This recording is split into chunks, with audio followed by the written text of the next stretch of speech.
Vamos a dar inicio a nuestro análisis de este 17 de agosto de 2016. ¿Quién manda en México?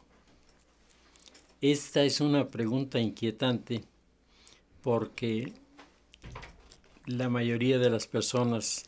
que tienen una formación institucional diría, pues, ¿cómo quién manda? Manda el presidente y su partido que están en el poder. Pero cuando las evidencias de que el partido y el presidente que están en el poder no han encontrado la manera de frenar las reclamaciones de los grupos políticos extremistas, vuelve uno a preguntarse, bueno, entonces, ¿quién manda en este país? Porque el presidente Peña Nieto, cuando inicia su gobierno, manifiesta su intención, que era una intención muy aceptable, de lograr un acuerdo mínimo con la oposición y a partir de estos acuerdos el iniciar lo que se veía inevitable, las reformas educativa, energética, que venían reclamando ese cambio desde varios años atrás, pero el Partido Revolucionario Institucional, durante las dos etapas que gobierna el Partido Acción Nacional, hicieron todo lo que estuvo en su mano para que no se llegara a acuerdos, porque ellos entendían que si se llegaba a acuerdos, la figura presidencial influiría en las elecciones y la posibilidad de una sucesión de presidentes del mismo partido inquietaba al grupo priista, que en base a su actitud permanente de no, a su actitud permanente de no vamos a ceder los espacios que la revolución había ganado, pues van neutralizando las intenciones de Vicente Fox, que por otro lado hay que reconocer que fue un buen candidato y un muy mal presidente, en buena parte porque se sintió atrapado por el criterio de la buena imagen, por el criterio del triunfo personal, y entonces esto hizo que cuando él se dio cuenta de que la Cámara de Diputados, la Cámara de Senadores le eran adversos, en lugar de buscar algún camino intermedio y cuando menos darle forma al marco de reforma constitucional que requería el país, lo que sucedió fue que hubo un enfrentamiento que vale la pena revisar en las imágenes, porque la primera llegada de Vicente Fox al Palacio Presidencial, su primera percepción era la de un presidente que había sido de alguna manera el candidato de la sociedad civil y ahora tenía la oportunidad de hacer los cambios de las víboras negras y las tepocatas que había venido anunciando, pero cuando él se da cuenta de esta oposición cerrada, entonces se dedica a cultivar su imagen, a manejar temas más relacionados con lo del exterior que con la política nacional, y esto comenzó a debilitar un modelo que ya de por sí viene perdiendo fuerza a raíz de que el fin de la modernidad viene acompañado de la implosión, el derrumbe estrepitoso de la Unión Soviética y el desencadenamiento de una serie de efectos en Europa que abren las perspectivas a la democracia, pero una democracia que tiene cambios significativos.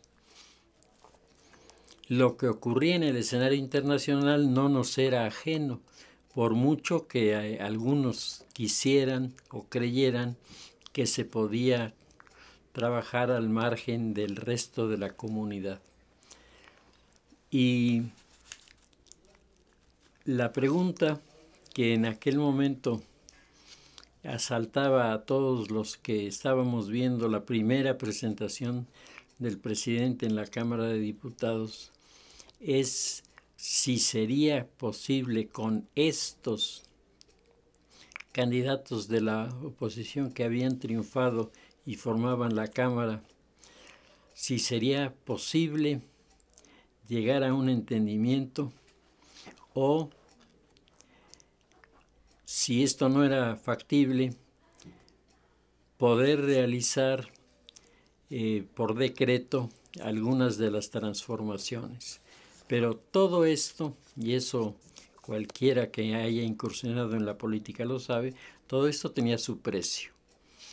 El presidente podía manejar las presiones, podía manejar los mecanismos de negociación, pero estos siempre eran puestos a la luz por el Partido Revolucionario Institucional, que se ensañaba tratando de demostrar que los recién llegados no tenían pies de jinete para gobernar. Y en parte tenían razón, pero 70 años de poder hegemónico también eran parte de este fenómeno que ahora se vivía. Durante tantos años se había manejado un sistema autoritario, entre comillas, democrático, que cuando la sociedad estaba pidiendo un cambio para mejorar las decisiones, sobre todo en el área económica, pues ahí los grupos opositores se hicieron un cuestionamiento. ¿Qué pasa si el presidente Vicente Fox logra marcar en la comunidad política la intención de la transición? En aquella época, yo recuerdo, los libros sobre la transición política en México se hicieron, digamos, muy comunes, desde muy diversos ángulos, pero la mayoría utilizaban el término transición. El PRI fue el primero en deslindarse del tema transición y decir se ha abierto paso a la alternancia, pero no a la transición, porque la transición supone que el gobierno recién llegado es capaz, en alianza con los que habían sido de su oposición, de construir un México más democrático, más abierto, con elecciones limpias, con las tarjetas de identidad ya impuestas para funcionar, y de esta manera lograr la fusión de un pasado que venía en la línea autoritaria a un presente que requería abandonar las actitudes de corte autoritario, tomar más en cuenta las peticiones de la sociedad y tener Cámara de Diputados y Senadores abiertas a hacer las reformas que hiciera falta sin que esto tuviera aparentemente ningún costo. Pero el PRI, más que el PRD, el PRI estaba convencido de que el escenario que estaba cambiando le era adverso y por lo tanto se propuso establecer la política del no. Entonces, solo hacía falta que el presidente pidiera algo para que la respuesta automática fuera no. El PRI, incluso algunos de los autores que han sido de alguna forma defensores del sistema, aún ellos reconocen que quien le negó la ciudadanía a la democracia fue el PRI en nombre de una supuesta democracia. Los partidos políticos ya para el año 2000 venían dando muestras evidentes de incapacidad para lograr acuerdos, incapacidad para lograr una transformación, porque estaban aferrados a una fórmula que en el pasado había funcionado y ahora ya no. Fidel Velázquez, una de las figuras importantes, emblemática del Partido Revolucionario Hegemónico, había señalado en medio de los jaloneos por los fraudes electorales y la presión interna de ciertos grupos del PRI que consideraban que oír a la sociedad y adaptarse a lo que la sociedad estaba pidiendo era lo más sensato. Frente a esto que parecía inevitablemente llevarnos a la visión de Samuel Huntington de la tercera ola de la democracia, es decir, entrar en un clima de democracia, pero de democracia plena, era el argumento para pedir una transición. Sí hay necesidad de una alternancia, pero además de una transición. Pero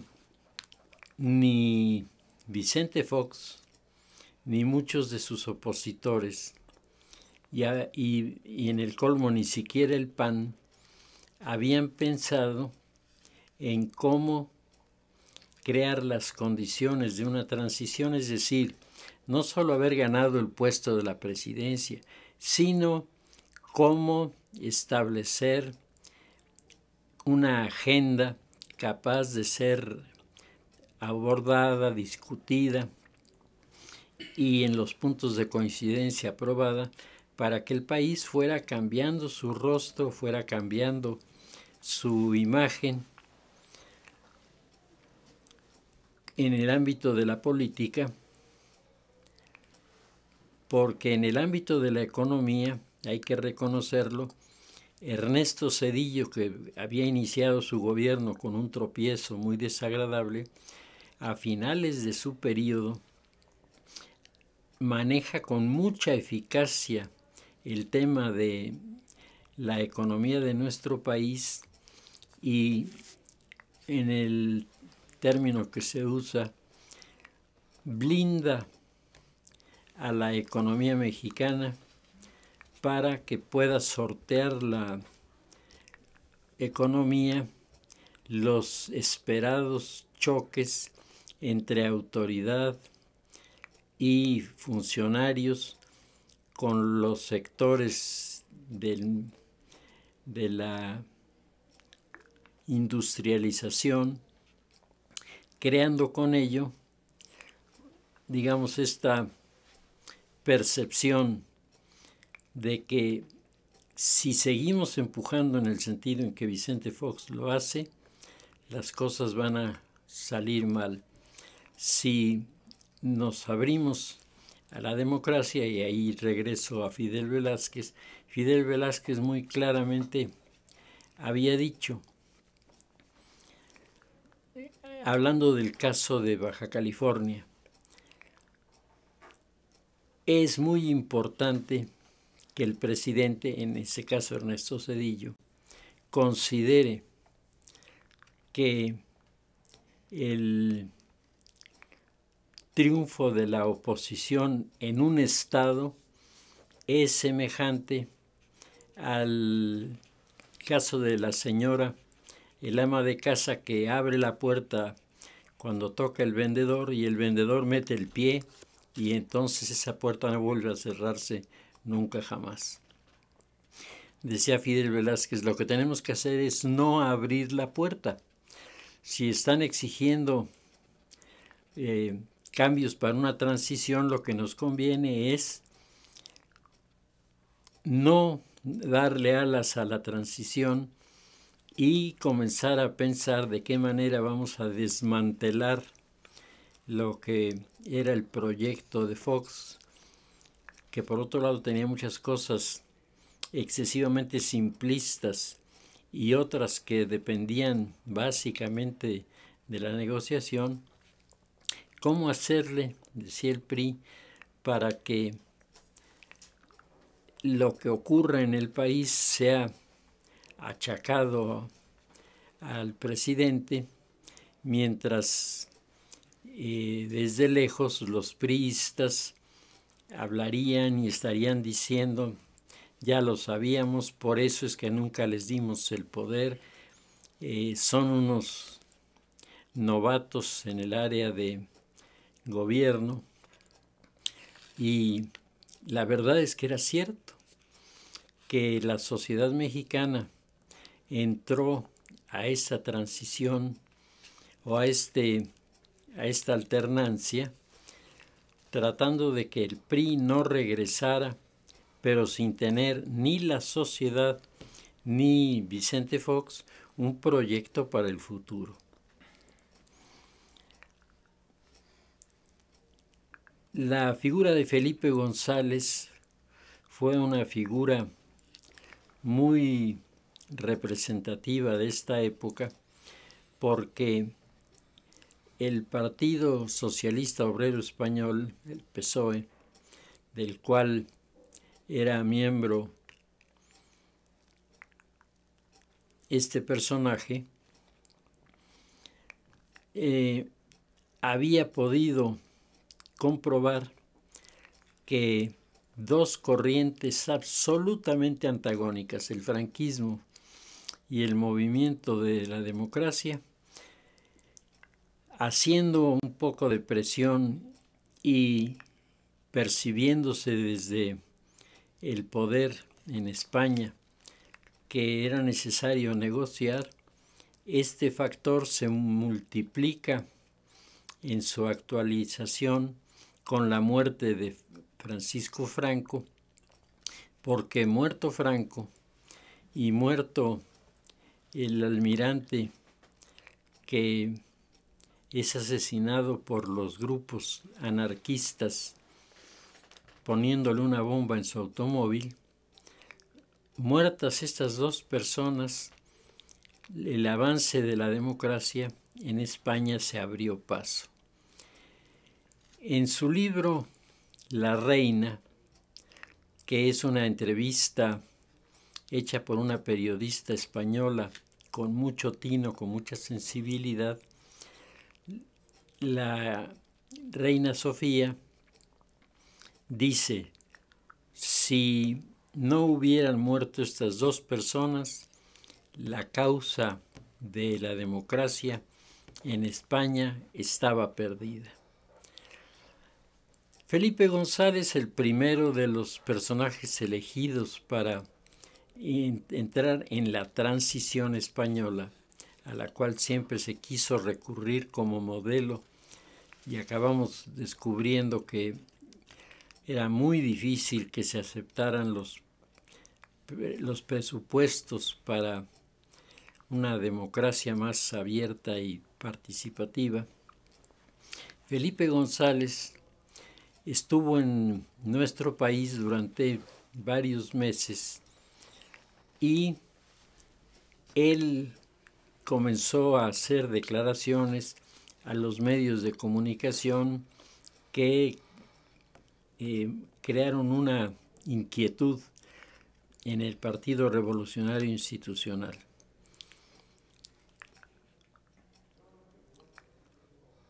El ex jefe de gobierno de España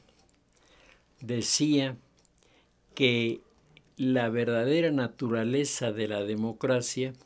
nacía de la capacidad de diálogo de sus integrantes. Yo me acuerdo de una conferencia que le escuché, decía que era necesario quitar en México la imagen de eso que llamaban negociar en lo oscurito, y que lo que tenían que hacer los diputados de todos los partidos era entender que un país solo funciona con acuerdos, aunque estos acuerdos se tengan que tomar en lo oscurito. Felipe González insistía mucho en manejar con criterio los argumentos de la transición, porque era imposible explicarle a cada persona lo que se estaba haciendo en la alternancia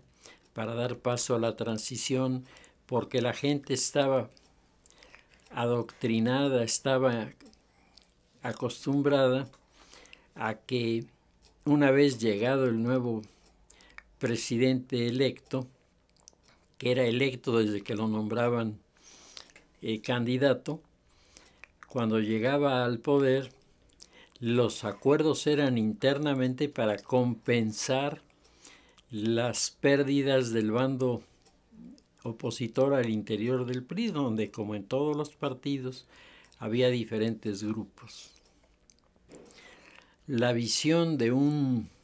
país en donde un presidente que no fuera del PRI fuera capaz de convocar y lograr acuerdos con las fuerzas diversas de la oposición resultaba inaceptable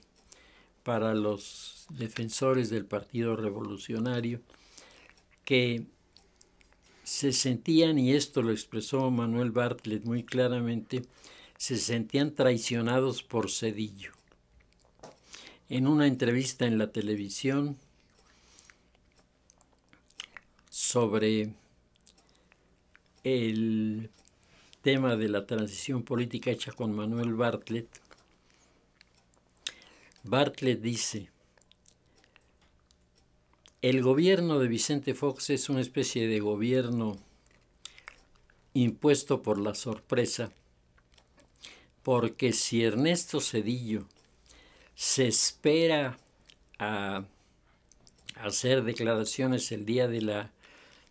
elección presidencial, si el presidente Zedillo no sale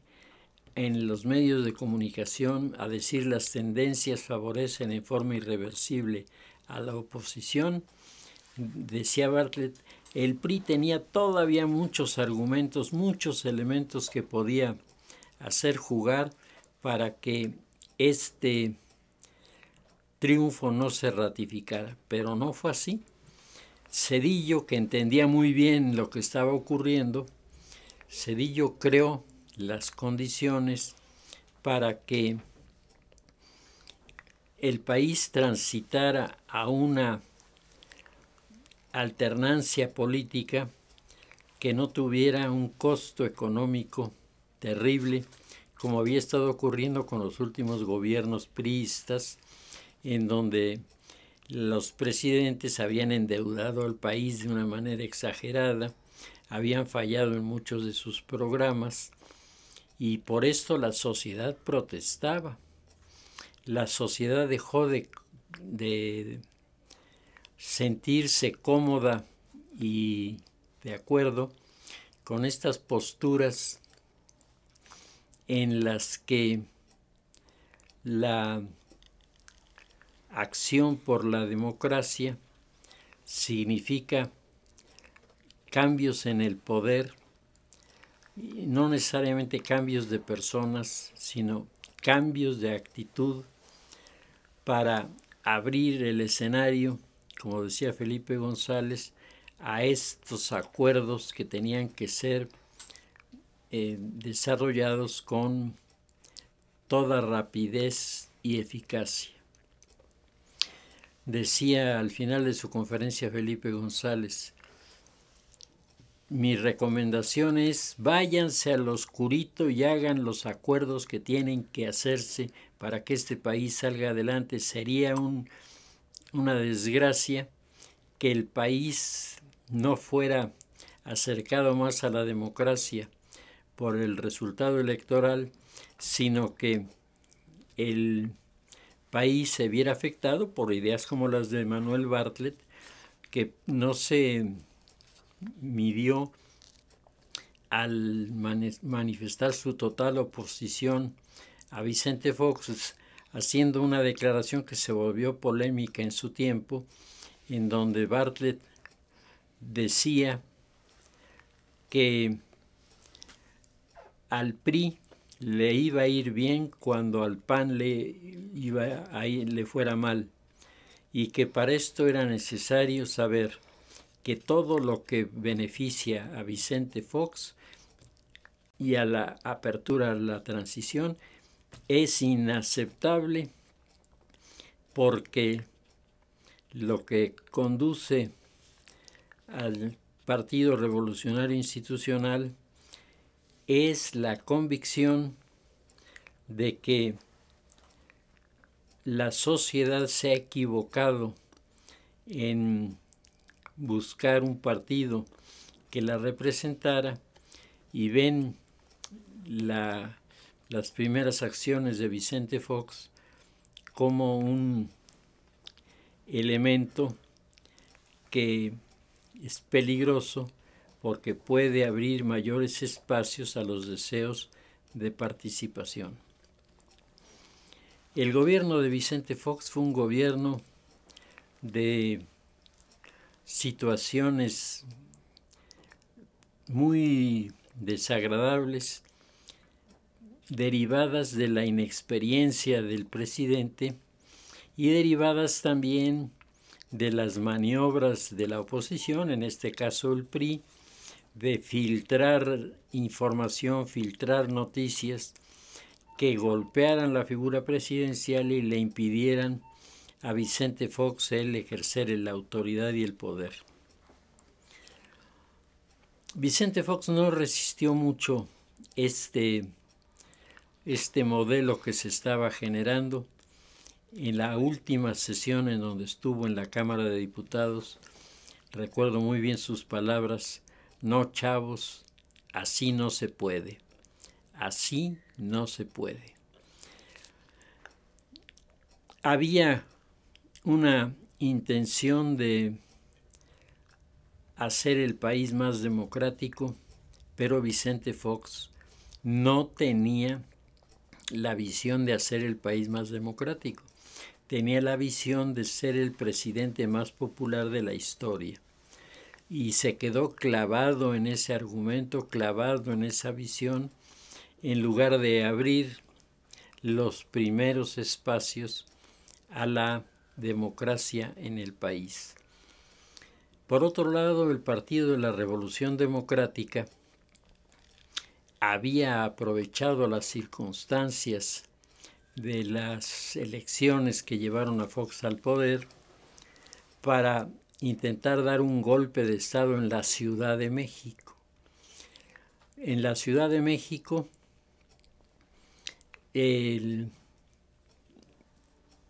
la popularidad de Cuauhtémoc Cárdenas era muy elevada, y sobre todo ciertos sectores de la sociedad, la gente más conectada hacia abajo con los métodos o con los mecanismos que el PRI había inventado para negociar con los grupos marginados, la visión de un país que se transforma, de un país que avanza en la libertad, era argumentada por todos. No había un solo partido que aceptara que no era esto lo que hacía falta, pero todos los partidos de entonces para acá venían trabados en las ineficiencias, en los escándalos, en los problemas de encargos y propuestas que no se llevaban a cabo. Vicente Fox no solo rompe con el grupo político de oposición del que piensa que puede prescindir, sino también Vicente tiene problemas con uno de los organismos que se habían distinguido por buscar no el triunfo de Fox, sino el triunfo de la democracia con una alternancia que se ganara limpiamente. Este era el sector empresarial.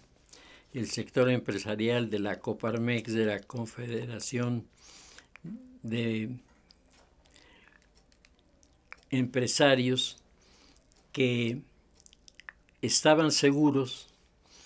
de que llegando Fox al poder iban a romperse finalmente las trabas, los mecanismos de corruptelas que habían hecho que nuestro país avanzara muy lentamente. De hecho, México, desde el punto de vista de los procesos electorales, según establece el propio Samuel Huntington, es uno de los países en los que la democracia ha costado más trabajo establecerse, porque detrás de este velo de democracia participativa que presentaba el PRI o presentaba el PRD, estaba en realidad el argumento autoritario de solo hay una fuerza capaz de sacar al país de todos los problemas, que es la fuerza de la revolución o del Partido de la Revolución. Olvidándose los revolucionarios que todos los gobiernos de antes, todos sin excepción, habían sido priistas,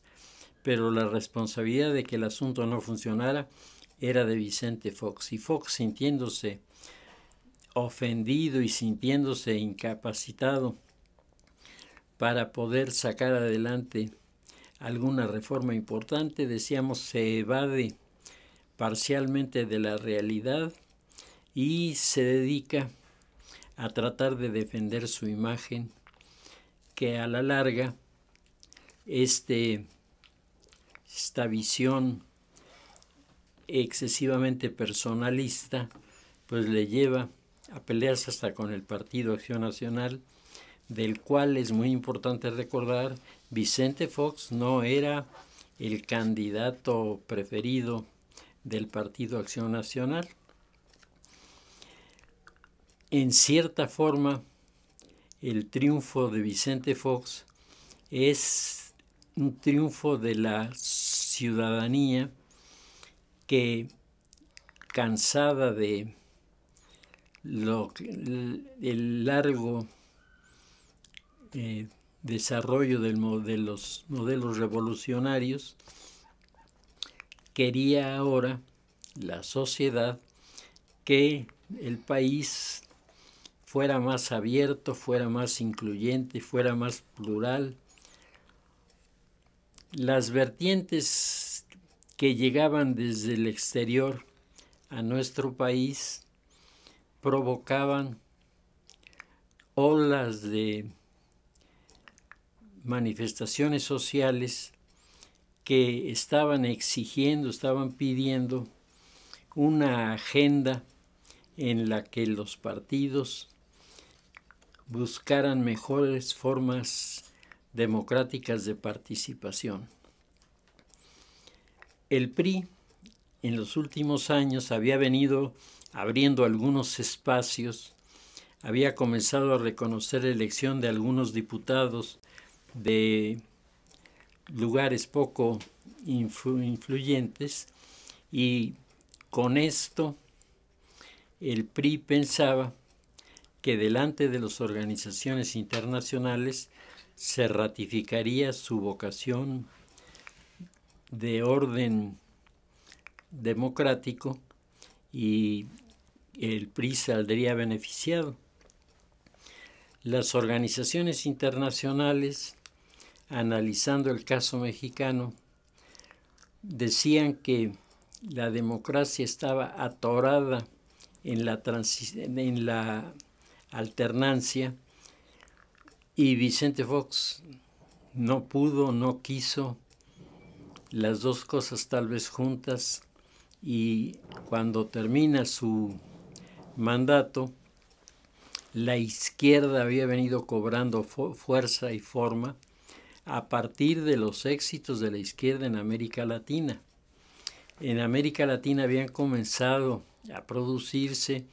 cambios que tenían como propósito no solo volver democráticos a los países, sino cobrar las cuentas a los grupos militares que habían abusado del poder y habían llegado a realizar prácticas que todavía hoy nos resultan casi increíbles cuando uno lee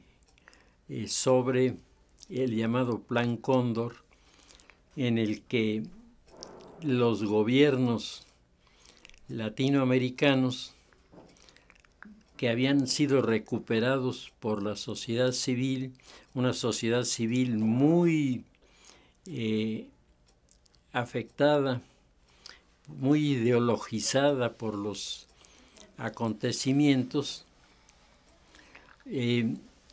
veían cómo la fórmula política que los militares habían manejado había tenido como resultado una cantidad de víctimas que, lanzada después toda esta información como argumento contra los partidos supuestas o realmente protegidas por Estados Unidos, marcaban ya la polarización de la política en fórmulas que en América Latina tuvieron un mecanismo para expresarse, pero que nos llegaron de rebote aquí, volviendo a aparecer las corrientes radicales que particularmente se instalaron en los sindicatos, y de los sindicatos el más importante entonces y ahora era el sindicato del magisterio. Los integrantes del magisterio se dividieron entre los seguidores de su colaboración con la Secretaría de Educación Pública y los que comenzaron desde las normales rurales, Ayotzinapa entre otras, presentaban una fórmula de confrontación en la que se argumentaba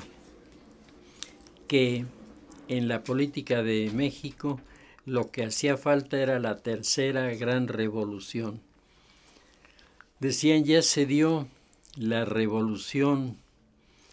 que separó al poder político de la Iglesia, ya se dio el planteamiento de una estrategia que dejaba fuera a los que no fueran revolucionarios de las posiciones de decisión, y ahora lo que hacía falta era que esto se tradujera en movimientos que respondieran a esta visión de las cosas.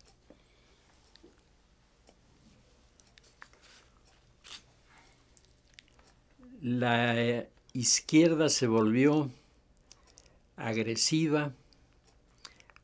comenzó a reclamar cosas, muchas en las cuales tenía razón, pero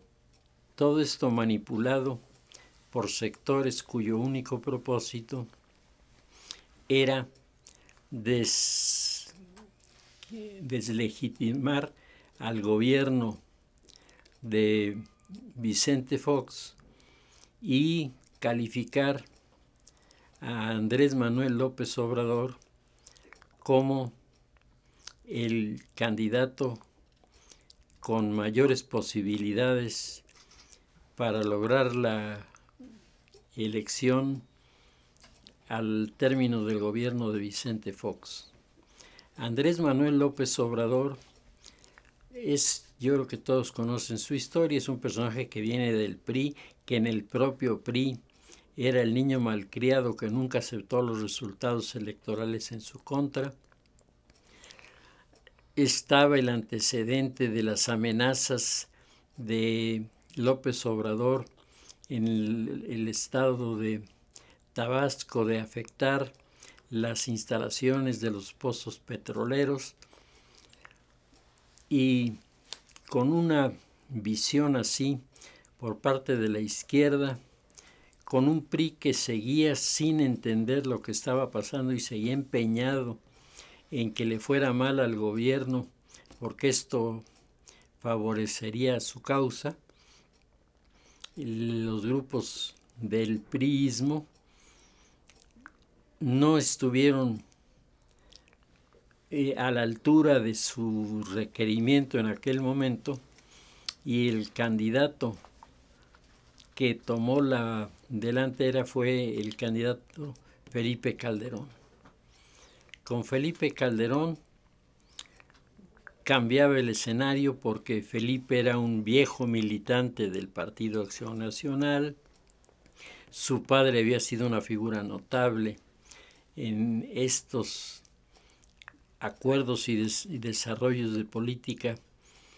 de sexenios pasados. Había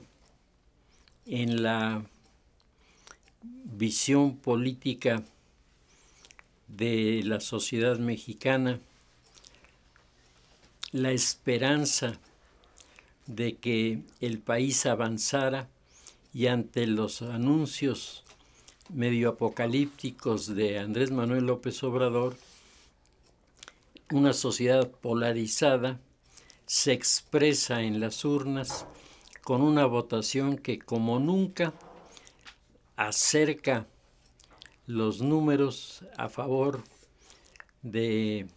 Partido de la Revolución Democrática y cuestiona la candidatura de Felipe Calderón. Las elecciones, como todos sabemos, dejaron como resultado a un gobierno de Felipe Calderón sumamente débil, terriblemente cuestionado y confrontado, que toma la decisión de iniciar la lucha contra el crimen organizado, y lo hace sin elaborar un plan estratégico de fondo, sin poner puntos de agenda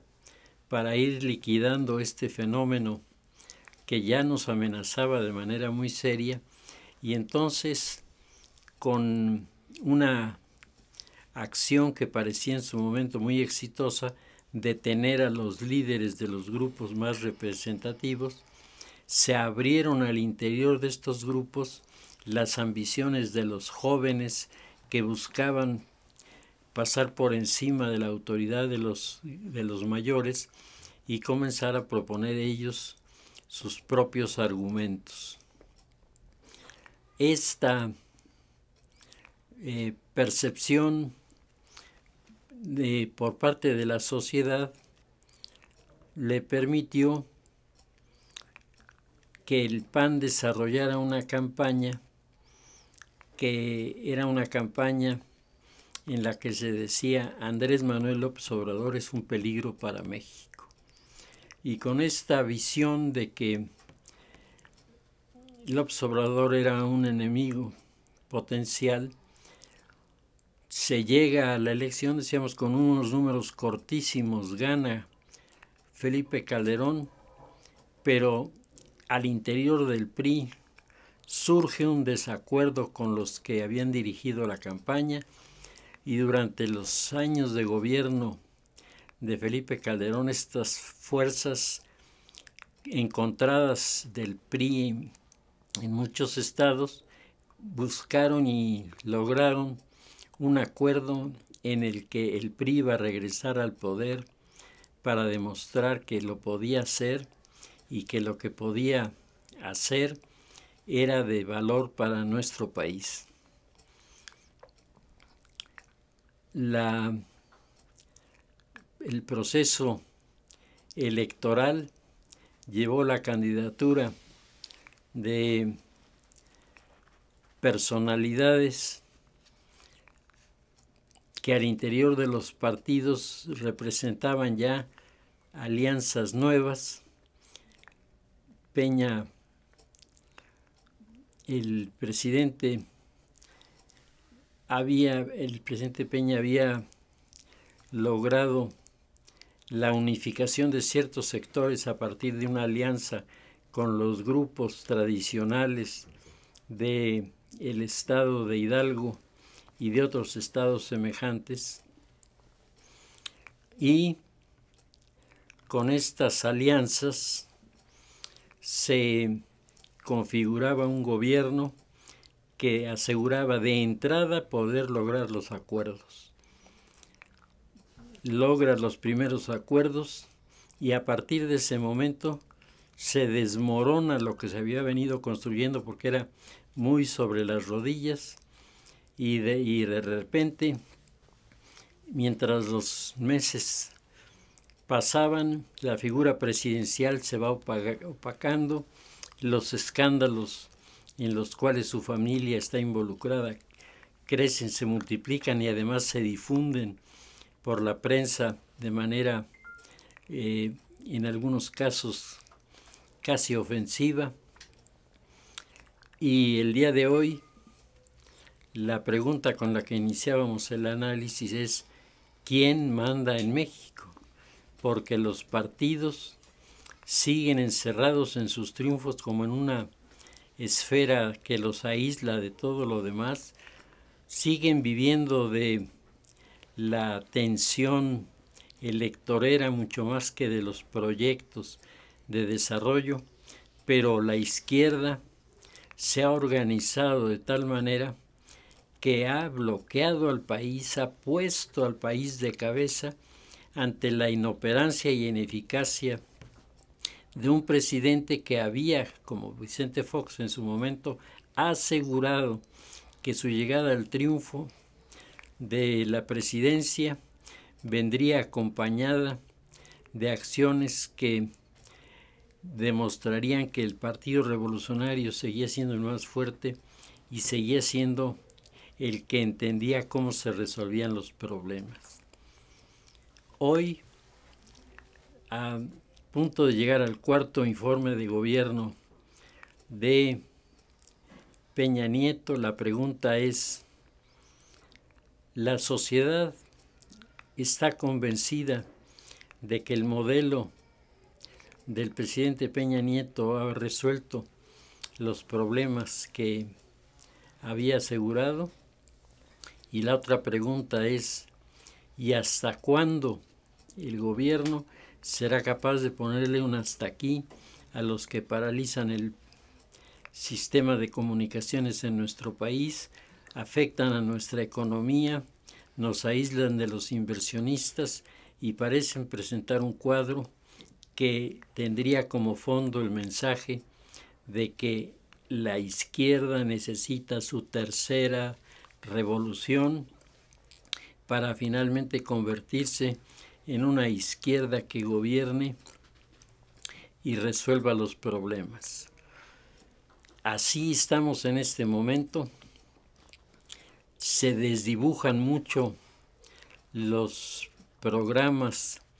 de avances en el país. Las críticas a la presidencia rebasan todo lo creíble y lo que es peor, el desafío cínico de la coordinadora está dejando a la imagen de nuestro gobierno con la sociedad y con la sociedad internacional totalmente descalificados. De quién manda en este país dependerá si tenemos unas elecciones en donde haya alguna alternativa plural o si caeremos en la escala ideológica de la izquierda de la coordinadora, que piensa que es el momento de llevar a cabo la tercera revolución.